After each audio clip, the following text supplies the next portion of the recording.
chef de service à la direction de la vie scolaire. Le genre se pratique. Avec nos connaissances acquises, nous les pratiquons, chacun dans son domaine. L'ingénierie du genre est incontournable, car elle traite des grandes questions du présent, des grandes questions du futur. Face est le constat que la formation en ingénierie du genre est une formation des plus complexes.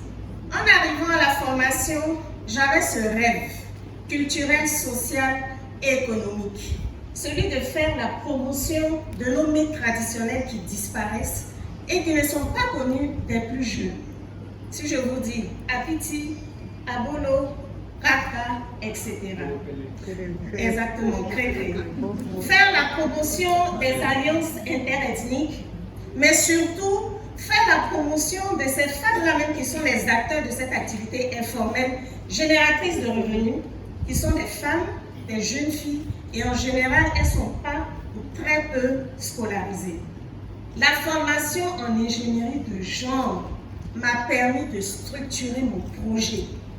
Et je vous assure que les impacts ont été visibles dès la première édition. Je suis du ministère de la Femme, de la Famille et de l'Enfant et je cherchais une formation qui colle aux thématiques de notre ministère. Mais je voulais une formation de qualité. Et j'ai une amie, Anna Bailly, qui donne des cours aussi à la chaire UNESCO, qui a publié sur sa page Facebook la formation en ingénierie du genre. Donc sur le coup, je l'ai appelée pour dire mais comment ça se passe, tout ça. Et elle m'a dit c'est la chaire UNESCO dont la titulaire est Mme Kwasi Yahweh Frazi, ancienne ministre. Bon, ça, je vais frapper à la bonne porte. Et c'est comme ça que je me suis inscrit. Alors, deuxième chose, qu'est-ce que cette formation m'a apporté? On va laisser les acquis académiques. Alors, la fin de la formation en novembre 2018 a coïncidé avec le lancement du concours du programme canadien pour le bourse de la francophonie. Et pour postuler à ce concours, il fallait faire un projet professionnel. Alors, je ne me suis pas emmerdé. C'est vrai qu'au niveau du ministère, on avait besoin en personnes de ressources en matière de genre. Mais je me suis basé sur tous mes cours que j'ai reçus à la chaire UNESCO pour faire mon projet professionnel. Et l'université, enfin, les Canadiens ont vraiment apprécié.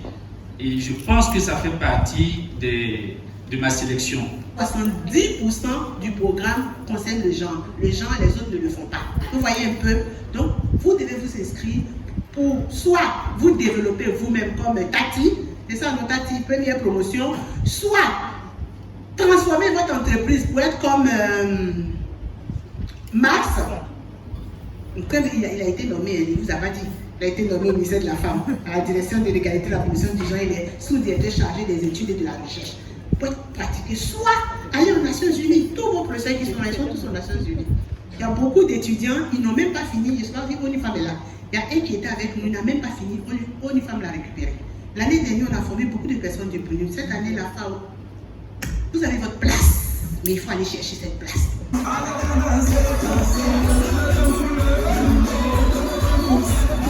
Thank you.